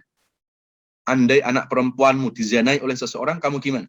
Andai adik kakakmu perempuan dizinai oleh orang, kamu gimana kira-kira? Anak muda itu langsung marah. Oh, kalau sampai ada yang menzinai anak perempuan saya, ada yang menzinai ibu saya bunuh dia. Akhirnya Rasulullah langsung mengatakan, tolong itu renungkan ya. Tolong itu renungkan. Kalau ibumu nggak mau dizinai oleh seseorang, kalau anak perempuanmu tidak mau dizinai sama seseorang, tolong kamu renungkan ya. Sudah, habis itu sahabat itu keluar dari majelis Rasulullah. Dan keesokan harinya dia mau mengulangi perbuatan zina lagi. Dia teringat pesan Rasulullah tadi. Dia ingat wajah ibunya. Dia ingat wajah adik kakak perempuannya. Akhirnya dia nggak jadi melakukan zina. Dan keesokan harinya dia menemui Rasulullah Shallallahu Alaihi Wasallam. Dan dia bilang sama Rasulullah, ya Rasulullah, yang kemarin aku ralat ya Rasulullah. Tidak perlu dosa zina itu engkau minta sama Allah supaya halal buat aku. Karena sekarang aku sudah bisa meninggalkan zina. Ketika aku mau berbuat zina, aku ingat yang engkau pernah sampaikan kepadaku. Aku ingat wajah ibuku, karena ketika aku menzinai perempuan, itu sama dengan aku menzinai ibuku sendiri. Karena perempuan itu adalah sosok dari ibuku. Karena perempuan itu juga sosok dari adik kakak perempuanku. Ya. Dan akhirnya si anak muda itu bertaubat kepada Allah jamaah sekalian. Inilah yang sering saya sampaikan, bahwa dakwah Nabi itu mengajak tidak mengejek, menyentuh tidak menyinggung, merangkul tidak memukul, mencuci tidak mencaci, berargumen tidak sentimen, bicara manis tidak saling memvonis. Inilah dakwah Rasulullah Muhammad Shallallahu Alaihi Wasallam. Jamaah sekalian yang dirahmati Allah Subhanahu Wa Taala. Baik, waktunya singkat ini ya. Ini masih ada ayat lagi nih ya. Ini ya. Baik, langsung ke bawahnya ya. Dan suruhlah manusia untuk berbuat baik dengan cara yang baik dan nasihat-nasihat yang baik, dan kalau ada perdebatan maka berdebatlah dengan baik. Ya, istilahnya kepala boleh panas tapi hati tidak boleh dingin. Kepala boleh panas tapi hati tetap dingin. Ya. Inna rabbaka huwa a'lamu biman dhalla an sabili. Karena sesungguhnya Allah itu lebih mengetahui siapa yang sesat dari jalannya, dan Allah lebih mengetahui siapa yang mendapat petunjuk. Jadi urusan petunjuk, urusan kesesatan itu Allah sudah tahu. Jadi kewajiban kita ya hanya menyampaikan kebenaran. Kita tidak wajib berhasil kita kembalikan kepada Allah SWT. Baik, ayat lanjutannya 100 berapa tadi? 11, Pak. 111. A'udzubillahi minasyaitonir rajim. Bismillahirrahmanirrahim. La yadurrukum illa adza. Ya, la yadurrukum illa adza wa yuqatilukum yuwallukumul adbar tsumma la yunsaru. Ya. Dan mereka tidak akan membahayakan kamu kecuali gangguan-gangguan kecil saja. Jadi ini ayat memberikan semangat ya kepada para sahabat, kepada Rasulullah, supaya Rasulullah tidak terganggu dengan gangguan-gangguan orang-orang kafir Quraisy pada masa itu. Kan Rasulullah ketika berdakwah di Mekah kan diganggu luar biasa, ya, diintimidasi luar biasa. Memang kalau yang namanya orang sudah mengajak kebaikan, mencegah kemungkaran, pasti ya yang namanya kebaikan itu akan dihadapkan dengan kebatilan. Enggak dulu, enggak sekarang, sama saja sudah. Ya, makanya ketika kita sudah berani menyampaikan amar ma'ruf nahi mungkar, ya kita harus berani menanggung resikonya gitu. Jadi kalau ada orang teriak-teriak, ayo amar ma'ruf nahi mungkar, tapi tidak siap untuk menghadapi tidak siap menghadapi resikonya, ya sudah mendingan diem saja. Karena enggak dulu, enggak sekarang, kalau orang sudah berani menyampaikan kebenaran, mencegah kemungkaran, pasti resikonya itu akan dihadapkan dengan kebatilan. Ya, jadi hak dan yang batil itu selalu muncul bersama. Ya, ketika ada kebatilan, mesti ada kebaikan, dan ketika kita menyampaikan kebaikan, pasti dihadapkan dengan kebatilan. Tapi yakinlah, ya, insya Allah kebatilan itu akan sirna. Ini dijelaskan oleh Allah di dalam Al-Quran ayat yang apa namanya? 80 ya. Idza ja'al haqq wa zaqal batil innal batila kana zahuqa. Innal batila kana zahuqa. Ya. Ketika datang kebenaran pasti akan sirnalah kebatilan. Ya, cuma memang yang namanya kebenaran itu kadang diuji terlebih dahulu, Pak. Kadang kebenaran dibuat kalah gitu. Ya, dalam perjalanannya, tapi endingnya pasti akan dimenangkan oleh Allah. Ya, kalau kita sering nonton film-film India itu, ya biasanya jagoan itu menangnya belakangan, kan? Ya, gitu. Ya, jadi ketika ada orang menyampaikan amar ma'ruf nahi mungkar, ya mungkin dalam perjalanannya ya diintimidasi, didolimi, tapi nanti ujung-ujungnya pasti yang namanya kebenaran akan ditegakkan oleh Allah, akan menghancurkan kebatilan. Bagaimana hancurnya kerajaan Firaun, bagaimana hancurnya kerajaan Korun, ya itu karena apa? Karena saat itu kebenaran sudah ditegakkan, ya. Nah, jamaah sekalian yang dirahmati Allah Subhanahu Wa Taala. Kemudian ayat yang ke-112, ya, duribat alhimudillatu aina masukifu ila bihablin minallah wa hablin nas. Akan ditimpa kehinaan semua manusia di mana saja berada, kecuali kalau manusia itu berpegang teguh dengan hablum minallah dan hablum minan nas. Nah, ini masih ada korelasinya tuh dengan surat Ali Imran ayat yang ke 110 ya. Kalau kita kepingin jadi manusia terbaik, selain kita amar ma'ruf nahi mungkar, termasuk ayat 112 ini. Kita harus menjadi seorang muslim yang tidak hanya baik hubungan vertikal kepada Allah, tapi kita juga harus baik hubungan horizontal terhadap sesama manusia. Jadi muslim yang baik tidak cukup hanya dilihat dari sholatnya saja. Muslim yang baik tidak cukup hanya dilihat dari puasanya, dari hajinya saja. Tapi muslim yang baik juga akan dilihat sejauh mana muslim itu bisa berinteraksi dengan manusia-manusia lainnya. Baik manusia yang beragama muslim, beragama Islam, ataupun manusia yang tidak beragama Islam. Karena urusan agama sudah ada ayat lakum dinukum waliyadin. Urusan agama itu urusan Allah. Jadi kita tidak boleh membenci seseorang karena perbedaan agama. Ya, itulah toleransi yang diajarkan oleh Islam. Jadi 15 abad yang lalu Islam itu sudah mengajarkan toleransi, Pak. Maka sangat tidak tepat kalau sekarang ini Islam distigmakan agama intoleran, ya. Loh, kalau ada orang Islam tidak toleransi, itu yang salah bukan Islamnya. Itu yang salah adalah pemahaman tentang Islam. Jadi sebetulnya umat Islam itu nggak perlu diajari toleransi, ya. Karena sudah ada ayatnya itu. Ya, lakum dinukum waliyadin itu ayat toleransi kita.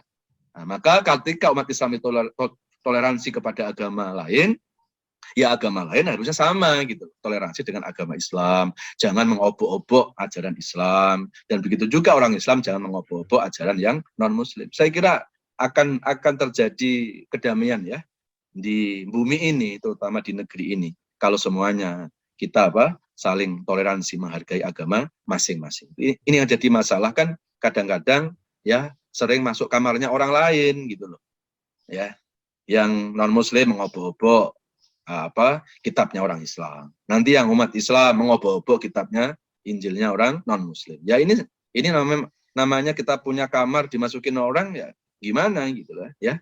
Jadi saya kira perlu kita itu memahami toleransi ini ya. Gitu. Baik. Makanya di dalam Al-Quran saya bukakan satu ayat lagi. Di dalam Al-Quran itu Allah selalu menghubungkan ya perintah sholat itu dengan zakat. Aqimus sholah wa atuz zakat. Sholat adalah hubungan vertikal, zakat itu kan bentuk sosial, kepedulian, empati, kasih sayang, ya. Jadi di Al-Quran itu hampir setiap perintah sholat itu dibarengkan sama zakat. Itu artinya apa? Bahwa seorang Muslim yang baik tidak cukup hanya dari sholatnya saja, tapi juga harus bersosial juga. Makanya kenapa manusia disebut makhluk sosial? Karena manusia tidak bisa hidup sendiri. Jangankan kita bertetangga bermasyarakat ya. Pak Ustadz ceramah saja nggak bisa sendirian, Mas. Coba kalau sekarang Pak Ustadz ceramah sendiri, pasti orang-orang ngomong, mulai kapan Pak Ustadz, kan gitu. Ya. Jangankan ceramah, senyum aja nggak bisa sendirian kita. Ya, coba Mas Irwan senyum di jalan 2 jam sendirian. Pasti orang ngomong, mulai kapan Pak Irwan, kan gitu. Ya. Jadi kalau senyum aja butuh orang lain, apalagi bertetangga, bermasyarakat, ya hidup mesti kita butuh orang lain. Ya, maka ketika ada manusia kok hidupnya tidak mau bersosial, sesungguhnya manusia itu telah lupa dengan jati dirinya. Ya, baik, saya kira itu ya.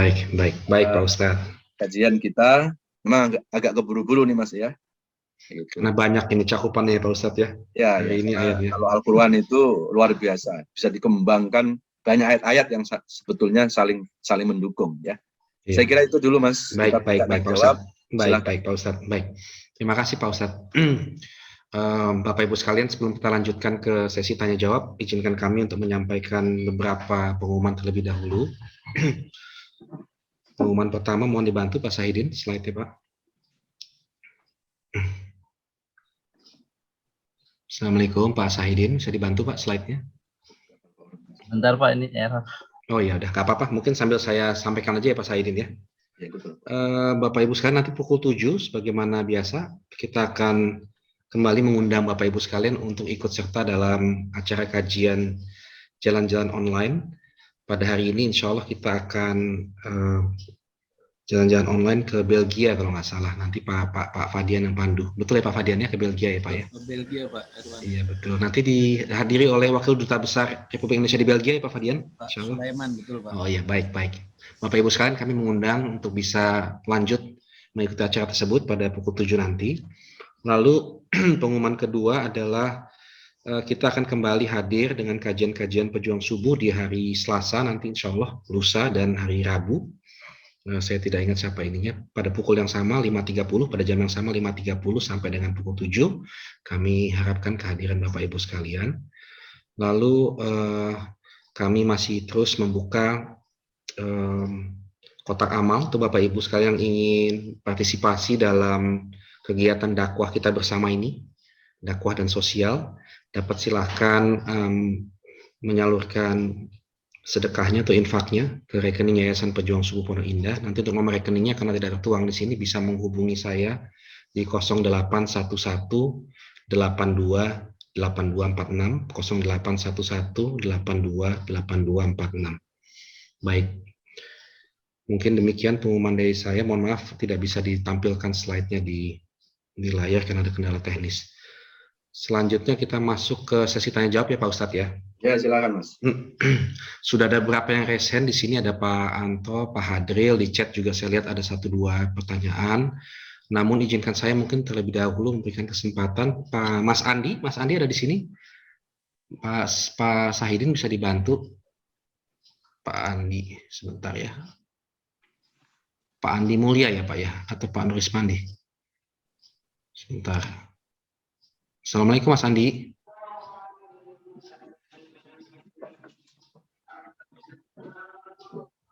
Mas Andi? Mas Andi sudah saya unmute. Unmute ya. Mas Andi. Ada Mas Andi? Assalamualaikum Mas Andi. Tadi open video tapi sekarang belum. Ada. Mas Andi. Assalamualaikum Mas Andi. Masih ada tapi masih close mic sama close. Oh masih close mic. Oke. Baik kalau gitu nanti saya kasih kesempatan berikutnya kepada Mas Andi. Saya tadi lihat yang pertama kali resen adalah Pak Anto, Pak Antos iPad. Silakan Pak Anto. Bisa ada unmute. Ya, Pak Anto udah saya sapa dari pagi belum menjawab. Belum jawab juga ya. Tapi resennya udah muncul ya Pak ya. Tangannya aja yang terresen. Baik. Kita bisa kembali lagi Pak Anto. Kita berikan kesempatan terlebih dahulu ke Pak Hadril. Pak Hadril, silakan Pak Hadril. Assalamualaikum warahmatullahi wabarakatuh. Waalaikumsalam. Terima kasih banyak Pak Ustadz atas uraiannya yang bagus sekali. Bahwa metode dakwah dalam Islam yang sudah diberikan petunjuk dalam surat An-Nahl ayat 125 bahwa berdakwah itu penuh hikmah dan bijaksana. Tapi yang jadi pertanyaan bagi saya adalah mengapa pada waktu Rasulullah hidup itu berjuang dan mengembangkan Islam banyak juga peperangan. Makanya apakah peperangan itu satu metode yang apa namanya nih, yang termasuk hikmah juga. Ini yang menjadi pertanyaan bagi saya. Atau karena ada faktor lain. Ini karena di dalam Al-Quran sudah jelas tadi surah An-Nahl 125 ini menarik sekali nih. Kadang-kadang kita kurang paham. Jazakallahu khairan Pak Ustaz, mohon penjelasannya. Wassalamualaikum warahmatullahi wabarakatuh.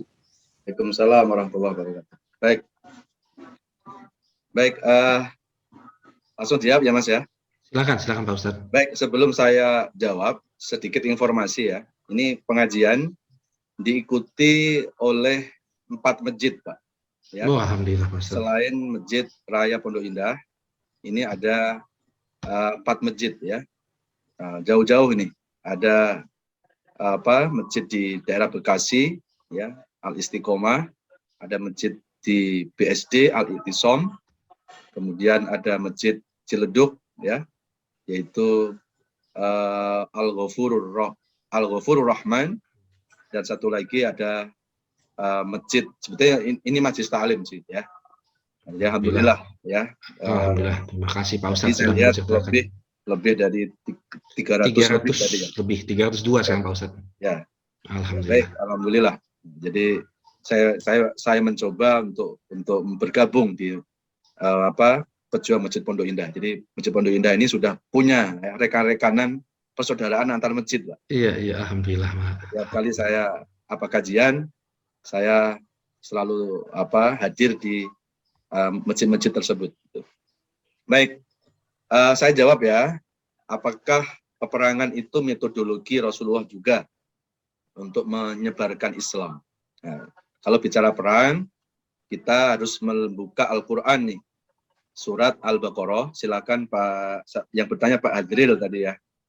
Silakan buka Al-Baqarah 190 Pak Adril. Jadi nanti kita 190 ya. Nanti kita akan paham dari ayat ini ya. Ya. Bisa ditampilkan? Ya, dan tampilkan, Mas. Sebentar. Ya. Ya. A'udzubillahi minasyaitonirrajim. Bismillahirrahmanirrahim. Wa qatilu fi sabilillahi alladziina yuqatilunakum wa la ta'tadu. Innallaha la yuhibbul mu'tadin. Shadaqallahul adzim. Nah, kalau kita lihat ayat ini, coba direnungi. Dan perangilah, ini ayat yang disampaikan oleh Allah kepada Nabi. Perangilah orang-orang yang non-muslim di jalan Allah. Perangilah di jalan Allah orang-orang yang memerangi engkau. Jadi orang-orang non-muslim yang memerangi Rasulullah, yang memerangi umat Islam. Nah, wala ta'tadu, dan jangan melewati batas. Coba kita renungi ayat ini, Pak. Ya, berarti perintah perang itu bukan memerangi orang di luar Islam, tapi memerangi orang-orang non-muslim yang mereka juga memerangi Islam. Ya, saat itu mau membunuh Rasulullah, ya, mau membunuh umat Islam. Baru di situ ada perintah perang. Nah, jadi perang itu bukan umat Islam yang memulai ya. Jadi jangan sampai salah ya. Jadi kan kalau kita buka sejarah, Pak, Rasulullah itu berdakwah itu dengan lembut, dengan akhlak yang baik. Di Mekah itu 13 tahun, Pak. Ya, di Mekah itu 13 tahun, di Madinah 10 tahun. Jadi genap 23 tahun. Rasulullah mengajak manusia untuk mengucapkan kalimah la ilaha illallah. Ya ayyuhan nas qulu la ilaha illallah tuflihu, ucapkan kalimah la ilaha illallah, engkau akan selamat. Rasulullah tidak pernah memaksa orang non-muslim untuk masuk Islam. Hanya cuma menyampaikan saja, ini loh ada agama Islam, masuklah ke agama ini. Kalau engkau masuk agama ini, pasti engkau akan selamat dunia akhirat. Sudah. Ya, ternyata Rasulullah dalam perjalanannya itu, Pak, kita harus buka sejarah ini. Rasul mau dibunuh. Ya, Rasul diperangi. Gitu. Bahkan ada pemboikotan ekonomi gitu loh. Lah, akhirnya Rasul bertahan itu. Rasul bertahan tetap dengan akhlak yang baik. Tapi kan pada akhirnya Rasulullah mau dieksekusi mati, mau dibunuh sama pamannya Abu Jahal, Abu Lahab. Nggak mungkin dong, Pak, kemudian umat Islam itu diam. Turunlah surat Al-Baqarah 190. Nah, inilah asal-usul perintah ghuzwah. Ini ayatul ghuzwah, ayat-ayat tentang perang. Jadi bukan umat Islam yang mengawali perang, tetapi umat Islam yang diperangi. Ya masuk ketika Nabi mau dibunuh, sahabat harus diam, Pak. sahabat harus melawan. Ya sama lah seperti di negeri ini, Pak. Ya, dulu kita dijajah sama penjajah 300 tahun. Suruh diem, kan enggak dong. Ya, maka terjadilah perang. Jadi perang itu sebetulnya lebih pada pembelaan diri. Ya. Nah, jadi itu Pak tentang perang. Ini yang salah paham. Kadang-kadang orang-orang orientalis barat itu selalu menganggap bahwa Islam itu haus darah. Apalagi bendera-bendera Islam itu kan ada pedangnya. Jadi seolah-olah dihubungkan bahwa Islam itu kan dimajukan dengan pedang. Padahal yang namanya perang itu adalah bukan untuk memerangi orang Islam. Umat Islam sebetulnya hanya menyampaikan, mengajak manusia untuk mengenal Allah dengan baik-baik. Nggak pernah memaksa, nggak pernah memaksa Rasulullah itu. Ya, tapi ternyata reaksi orang-orang non-Muslim pada masa itu sangat luar biasa. Mau membunuh Nabi, ya nggak mungkin dong sahabat-sahabat itu dia. Nah itu sejarah tentang turunnya perintah perang. Ya, nah, jadi jangan sampai kita salah interpretasi ya. Perang itu bukan umat Islam yang memerangi pertama kali. Islam itu hanya pembelaan diri, Pak, sebetulnya. Ya. Begitu, Pak. Ya, terima kasih Pak Ustadz. Ya. Baik, Bapak Ibu sekalian, mohon maaf tadi saya ada satu pengumuman yang kelewat. Kita menyampaikan juga bahwa Pejuang Subuh mengadakan classical training bedah Iqra, dan pada hari ini kita sudah mengadakan kalau nggak salah itu batch yang ke-6 ya. Batch yang ke-6 sudah berjalan saat ini untuk 4 session, dan hari ini kalau nggak salah penutupannya. Kita membuka kembali untuk batch ke-7 yang akan dimulai nanti pada 1 Agustus 2021. Dan untuk itu kami persilahkan Bapak Ibu yang ingin bergabung dapat menghubungi ke nomor admin kami di nomor Pak Sahid. Bisa disampaikan nomornya Pak? 0811730114 ya. Jadi 0811 17 rakaat dalam sholat, 30 juz, 114 surah. Nah itu bisa silakan Bapak Ibu menghubungi ke nomor tersebut untuk mendaftar di Classical Training Online Kajian Bedah Iqra. Baik, terima kasih. Yang hari ini, mohon maaf Pak Irfan, belum penutupan, tapi pertemuan kedua dengan Yayasan Puspita Rumah Sakit Pondok Indah. Oke, baik. Tapi kalau untuk Bapak Ibu yang ingin bergabung, nanti di batch ke-7 ya Pak ya? Iya Pak, betul. Baik, oke. Baik, terima kasih. Kami lanjut ya Pak Ustadz untuk sesi tanya jawabnya. Ini tadi saya pagi ini dihubungi oleh rekan kita namanya Pak Andi. Ya. Cuman saya bingung ini di mana ininya, Endang Andi. Ya, silakan. Mas Andi saya sudah unmute. Mudah-mudahan bisa ini. Assalamualaikum Mas Andi. Assalamualaikum Mas. Iya, oke Mas Andi. Mungkin Bapak Ibu sekalian sebelum saya serahkan ke Mas Andi, Pak Ustadz ini Pak Andi dan istrinya yang almarhumah Mbak Endang ini dua-duanya sangat aktif di kegiatan Pejuang Subuh Masjid Raya Pondok Indah. Istri Mas Andi 2 minggu yang lalu ya Mas Andi ya baru kembali ke rahmatullah. Atas nama Pejuang Subuh Masjid Raya Pondok Indah kami sangat berduka cita Mas Andi. Semoga Mbak Endang dilapangkan kuburnya dan kelak nanti dimasukkan ke jannah tanpa hisab. Mas Andi ingin menyampaikan pertanyaan ke Pak Ustadz, untuk itu kami persilahkan kepada Mas Andi. Silakan Mas Andi. Ya. Bismillahirrahmanirrahim. Assalamualaikum warahmatullahi wabarakatuh. Waalaikumsalam warahmatullahi wabarakatuh. Silakan Mas. Terima kasih pada pengurus Pejuang Subuh, khususnya Pak Irwan dan Pak Jono. Di sini Pak Ustadz, dalam hal ini gini, mengenai di Ali Imran 109. Sebelum tanda-tanda kematian itu, istilahnya gini Ustadz. Pada waktu sempat kritis, itu isi saya sempat istilahnya kritis ya. Nah itu pada waktu itu saya membaca di malam Jumat itu dijatuh di surat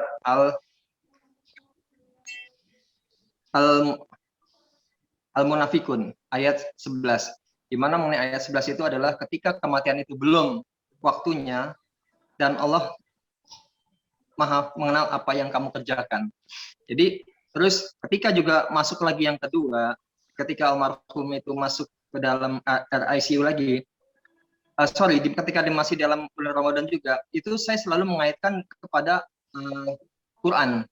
Karena ketika di hari ke-17 itu sehingga akhirnya bahwa Allah di Al-Kahfi itu menunjukkan bahwa almarhum di dalam Quran itu, jadi saya selalu mengkaitkan dengan Quran. Saya membaca itu kaitan dengan Quran, bahwa di Al-Kahfi bahwa Allah lebih mengetahui berapa lamanya mereka tinggal di dalam gua. Istilahnya karena di ICU ini mungkin seperti gua. Akhirnya apa? Besok harinya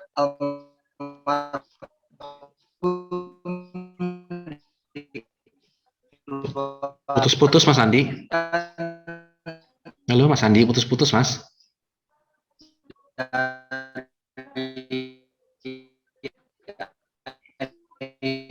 Mas Andi, putus-putus suaranya Mas. masuk ke kamar. Ketika juga di dalam masuk, apakah Ya, kita ketika jelas. dalam, pertanyaan saya, apakah kita dalam hal ini pada Quran itu apakah boleh gitu loh? Soalnya dari beberapa hal terjadi istri saya sampai mau meninggal itu, sampai akhirnya tanda-tanda itu sudah diberikan, tapi selalu saya sudah memang ketika terakhir malam itu juga sudah ada tanda-tanda itu, saya sudah akhirnya saya selalu selaraskan dengan Quran. Nah, apakah itu termasuk dalam hal ini saya bersifat kufur, ataukah memang Allah akan memberikan tanda-tanda itu kepada kita sebelum memang ajal itu datang kepada seseorang, kepada siapapun? Itu aja Pak Ustadz pertanyaan saya. Semoga apapun yang selama ini istri saya punya salah, mohon dimaafkan. Itu aja. Assalamualaikum warahmatullahi wabarakatuh. Waalaikumsalam warahmatullahi.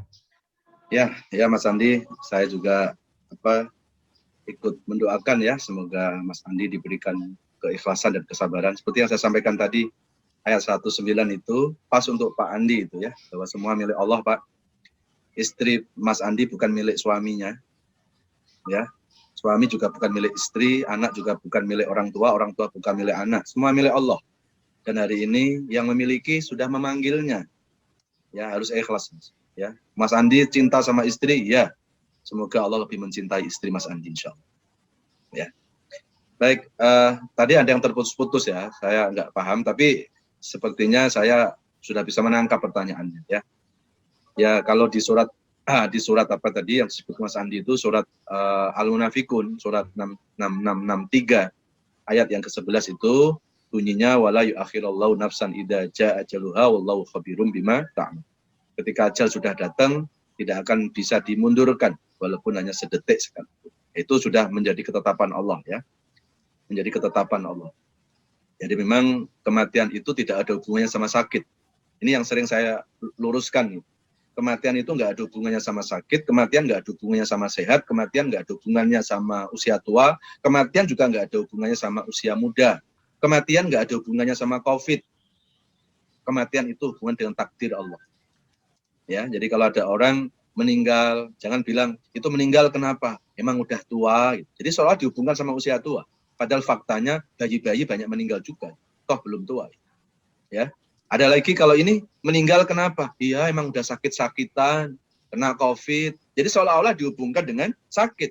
Padahal faktanya berapa banyak orang yang sehat meninggal tanpa gejala. Kam min sohihin yamutu bi ghairi ilatin. Berapa banyak orang yang badannya sehat meninggal tanpa gejala. Jadi kalau Allah mau menyambut nyawa seseorang, tidak harus perlu masuk rumah sakit, nggak perlu harus kena COVID. Ya, kematian bisa datang di rumah kita, kematian bisa datang di kamar kita, di mana-mana kematian bisa datang sesuai dengan ketetapan Allah Subhanahu wa taala. Maka sering saya sampaikan, kematian itu bukan untuk ditakuti. Kematian itu untuk dipersiapkan dan dirindukan. Ya, persiapan ya dengan bekal lah. Salah satunya ya ilmu ini. Kita ngaji ini bekal kematian. Ya.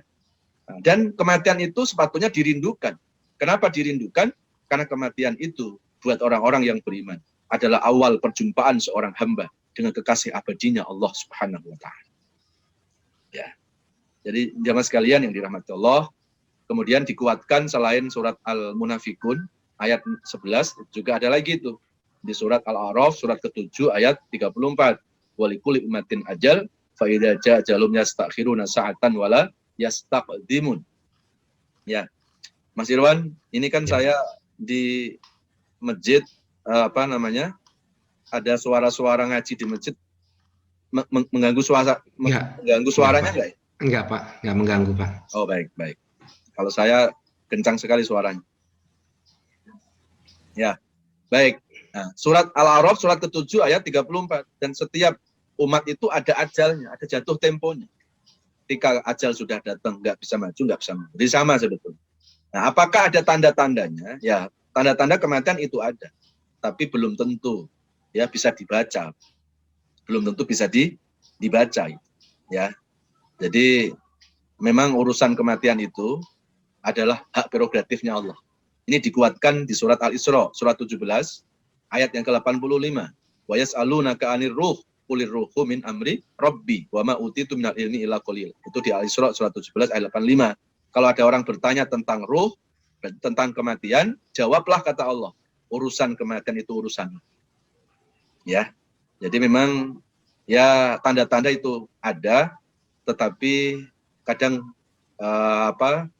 tidak semua orang bisa membaca, ya, karena memang kematian itu hak prerogatif Allah, ya. Dan untungnya memang kematian nggak ada tanda-tandanya, Mas. Kalau tanda-tanda kematian bisa dibaca, banyak orang gila sebelum mati nanti, ya, gitu. Jadi memang Allah sengaja merahasiakan kematian itu supaya kita waspada dan bersiap-siap untuk memperbaiki diri. Ya, saya kira itu, Mas Andi, ya. Baik, terima kasih Pak Ustadz. Semoga bisa menjawab ya Mas Andi ya. Kami dari Pejuang Subuh mendoakan semoga Mas Andi selalu sabar dan ikhlas ya untuk menghadapi masa-masa duka ini. Baik Pak Ustadz, ini karena waktu sudah hampir pukul 7, saya mungkin ngambil satu pertanyaan dari chat. Mohon maaf pada Bapak Ibu, karena banyaknya pertanyaan di kolom chat. Saya mungkin ambil satu yang kira-kira paling banyak dipertanyakan, kurang lebih sama dan sesuai dengan tema hari ini. Pak Ustadz, ini ada yang bertanya mengenai ayat 110 ya, Amar Ma'ruf Nahi Mungkar, Pak Ustadz. Kalau saya perhatikan ini pertanyaannya lebih ke masalah implementasinya. Tadi Pak Ustadz menanyakan bahwa mungkin lebih mudah untuk mengajak manusia untuk berbuat makruf gitu ya Pak Ustadz ya. Cuman implementasinya kalau kita bicara mencegah dari yang mungkar nih Pak Ustadz, itu bagaimana sih implementasinya gitu Pak Ustadz, apalagi kita ini kalau sudah mencegah pihak lain gitu ya untuk perbuatan yang mungkar ini kan pasti banyak pertentangan, banyak nanti muncul hate speech gitu terhadap Islam gitu segala macam. Ini implementasinya yang tepat tuh secara Islam tuh bagaimana dalam kaitannya mencegah dari yang mungkar gitu Pak Ustadz, mungkin bisa menjelaskan. Ya. Terima kasih Pak Ustadz. Ya baik Mas, kalau idealnya sih memang kita bagi tugas sebetulnya sih ya. Idealnya ini, cuma kan ya hidup ini selalu tidak pernah ideal ya. Idealnya sih amar ma'ruf nahi mungkar itu bagi tugas sebetulnya.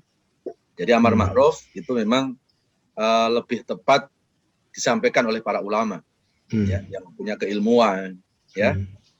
Penyambung risalah Rasulullah ya. Jadi amar ma'ruf itu sebaiknya memang dilakukan oleh ulama.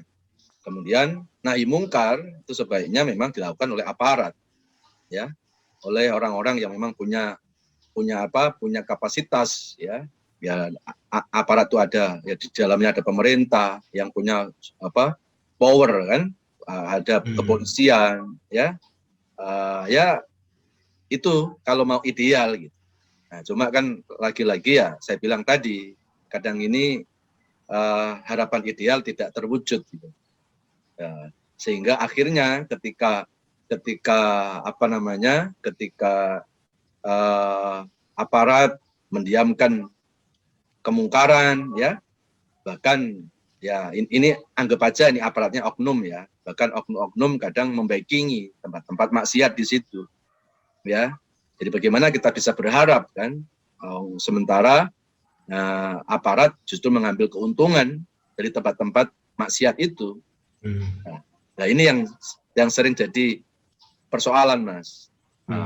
Mau nggak mau ya akhirnya apa? Ulama harus mengingatkan kepada pemerintah, harus mengingatkan pada aparat, dan pemerintah yang baik pasti akan mendengarkan ya nasihat dari rakyat, terutama nasihat dari para ulama. Itu kalau mau ideal begitu. Jadi ulama amar ma'ruf nahi mungkar, aparat ya. Gitu. Saya kira kalau ini dua bisa bekerja sama ya, tidak saling mencurigai. Ini disampaikan Rasulullah nih 15 abad yang lalu. Ada dua kekuatan. Kalau kekuatan ini bersatu, maka damailah kehidupan umat, kehidupan masyarakat. Kata sahabat, apa dua kekuatan itu? Al-umara, al-ulama, wal-umara, al-umara, wal-ulama. Yaitu kekuatan dari ulama yang bersatu dengan umara. Umara yang mendengarkan nasihat dari ulama, dan ulama yang selalu memberikan nasihat-nasihat kebaikan dengan lisannya, dengan ilmunya. Gitu. Baik. Jadi memang perlu ada pembagian tugas ya. Tugas ya, kerjasama ya Pak Ustadz nanti, ya. Jangan sampai nanti ulama mengambil alih apa tugas aparat, dan aparat jangan sampai ngambil alih ngajari tafsir ya Al-Quran di pejuang subuh, nanti kan ya nggak sesuai keahliannya, akhirnya ya kata Rasulullah, kalau orang itu tidak sesuai keahliannya, maka fantadirisa, tunggulah masa kehancuran. Jadi yang saya rasakan sekarang ini, kenapa negeri ini kok seperti keadaan seperti ini, ya karena tidak ada saling kerjasama yang baik. Ya, kita berharap ke depan mudah-mudahan ulama dan umara ini bisa bersatu. Amin, amin. Baik, terima kasih Pak Ustadz. Baik Bapak Ibu sekalian, karena sudah menunjukkan pukul 7, kita setelah ini ada acara jalan-jalan online. Sebelum kami menutup kajian ini, kami mohon kesediaan Pak Ustadz berdoa, tapi sebelumnya sedikit izinkan saya untuk menyampaikan beberapa hal. Bapak Ibu sekalian, terus terang kami pejuang subuh ini 1-2 minggu terakhir ini lagi banyak berduka ya Pak Ustadz. Ya. Tadi kami sampaikan ada pengurus kami, Mbak Endang, yang aktif di bidang sosial, istri dari Pak Andi, baru meninggal sekitar 2 minggu yang lalu.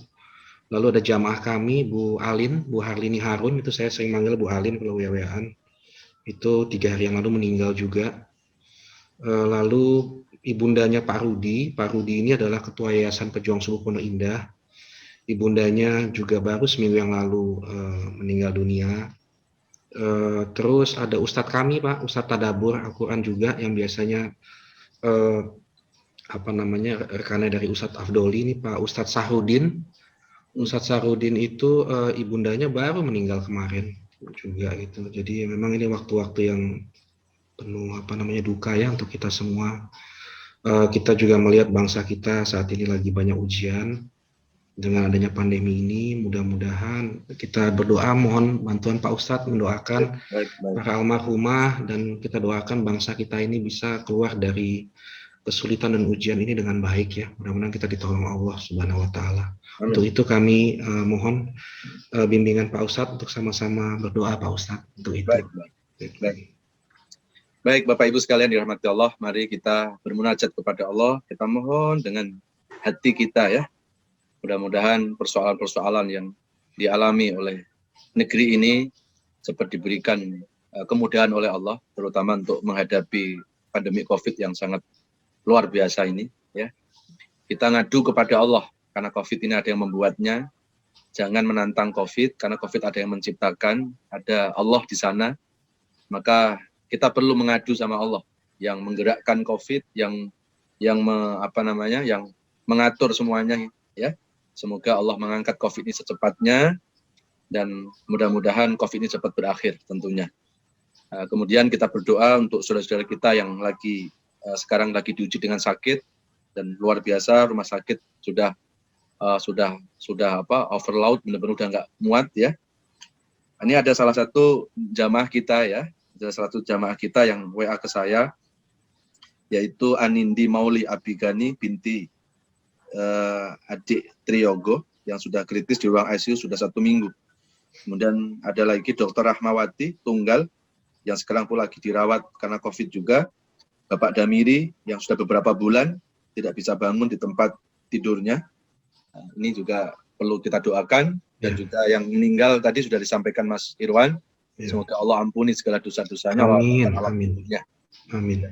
Kita sama-sama berdoa kepada Allah, mudah-mudahan doa-doa kita diijabah oleh Allah Subhanahu wa Ta'ala. Amin. Amin ya Allah. A'udzubillahi minasyaitonirrajim. Bismillahirrahmanirrahim. Alhamdulillahirabbil alamin. Allahumma shalli ala Muhammad wa ala alihi wa sahbihi wa barik wasallim ajmain. Ya Allah ya Rahman, ya Allah ya Rahim, ya Allah ya Mujibas Sa'ilin. Istajib du'a'ana ya sami'at du'a wa ya arhamar rahim. Duhai Allah yang Maha mendengar, yang Maha melihat, yang Maha menyaksikan. Ya Allah, Bila hidup ke depan kami ini masih membawa kebaikan-kebaikan ya Allah. Mohon panjangkan usia kami ya Allah. Berikan kesehatan jasmani rohani kami ya Allah. Angkat seluruh penyakit-penyakit kami ya Allah. Baik penyakit fisik maupun penyakit hati yang susah diobati ya Allah. Berikan keikhlasan dan kesabaran dalam menjalani sisa-sisa hidup ini ya Allah. Ya Allah, bila kelopak mata kami masih terbuka, bimbing pandangan mata ini untuk selalu melihat kebaikan dan kebenaran. Bila mulut ini masih bisa berucap dan berkata-kata, bimbing mulut ini agar selalu berkata baik, berkata benar, mampu menyampaikan kebenaran, amar ma'ruf nahi munkar. Bila tangan ini masih bisa digerakkan, bimbing tangan ini agar bisa mengulurkan sedekah kepada orang-orang yang membutuhkan. Bila kaki ini masih bisa melangkah, mudahkan langkah-langkah kaki ini ke tempat-tempat kebaikan. Dari mulai hari ini sampai Engkau mencabut nyawa kami ya Allah. Tetapkan iman dan Islam kami ya Allah. Sehingga hanya nama-Mu yang kami sebut ketika kami mengembuskan nafas terakhir kami ya Allah. Sebelum ajal menjemput kami, izinkan kepada kami untuk bertaubat kepadamu ya Allah. Ajarkan kepada kami makna taubat ya Allah. Agar kami mampu menyadari dosa-dosa kami selama ini ya Allah. Kami sadar kami bukan orang yang suci dari dosa. Kami bukan orang yang suci dari kesalahan ya Allah. Kami menyadari banyak dosa-dosa dari masa lalu hingga saat ini ya Allah. Ampuni dosa-dosa kami ya Allah. Amin ya Allah. Jangan Kau balas dosa-dosa kami dengan kemurkaan-Mu ya Allah. Jangan Kau balas dosa-dosa kami dengan musibah-musibah yang selalu menghampiri hidup kami ya Allah. Ya Allah, cukupkan COVID ini ya Allah. Angkat COVID ini secepatnya ya Allah. Amin. Ya Allah, kami sudah bisa mengambil nasihat dari COVID ini ya Allah. COVID yang Kau turunkan kepada kami ini adalah cara Engkau untuk mendemonstrasikan kemahakuasaan-Mu, kemahabesaran-Mu, supaya kami manusia tidak besar kepala ya Allah. Kami sudah bisa mengambil nasihat itu ya Allah. Betapa lemahnya kami, betapa tidak berdayanya kami. Hanya Engkau turunkan COVID yang tidak nampak oleh mata kami, mata manusia saja. Dunia dibuat tidak berdaya ya Allah. Ya Allah, Engkau-lah yang maha kuasa ya Allah. Angkat COVID ini secepatnya. Kami sudah rindu ya Allah, kepingin kami bersilaturahim dengan saudara-saudara kami, tidak ada was-was. Kami kepingin salaman tangan, tidak ada ketakutan di antara kami ya Allah. Ya Allah, dengarkan doa kami ya Allah. Dengarkan doa kami, kabulkan ya Allah. Rabbana taqabbal du'ana innaka antas samiul alim wa tub 'alaina innaka antat tawwabur rahim. Selamatkan kami, selamatkan seluruh keluarga kami dari pandemi Covid ini ya Allah. Wassallallahu ala nabiyyina Muhammadin wa ala alihi washabbihi wasallam. Walhamdulillahirabbil alamin. Demikianlah Bapak Ibu yang bisa saya sampaikan, semoga ada manfaatnya, doa-doa kita diijabah oleh Allah Subhanahu wa taala. Memang kurang waktu ya kalau kita mentadabburi Quran hanya dalam waktu 1 jam ya. Insya Allah kita akan lanjutkan lagi 2 bulan yang akan datang, nanti ketemu saya lagi. Memang agak lama ya. Kalau 2 bulan terlalu lama sebetulnya. Yang paling ideal sebetulnya 1 bulan. 1 bulan sekali ya. Nggak lupa gitu ya. Baik, insya Allah kita bisa bertemu lagi. Mohon maaf lahir batin. Terima kasih Mas Irwan, Pak Asril, juga pengurus-pengurus Pejuang Subuh. Mudah-mudahan diberikan kesehatan semuanya ya. Dan kita dalam lindungan Allah Subhanahu wa taala. Terima kasih banyak. Wassalamualaikum warahmatullahi wabarakatuh. Waalaikumsalam Pak Ustadz, terima kasih dari para jamaah. Terima kasih Pak Ustadz, semoga Pak Ustadz sehat. Sampai ketemu, insya Allah kita jumpa kembali. Bapak Ibu sekalian, demikianlah cara kajian tadabbur hari ini. Semoga Bapak Ibu sekalian selalu sehat. Sampai berjumpa di kajian Pejuang Subuh, insya Allah hari Selasa ini. Kami tutup acara ini. Assalamualaikum warahmatullahi wabarakatuh. Kami serahkan.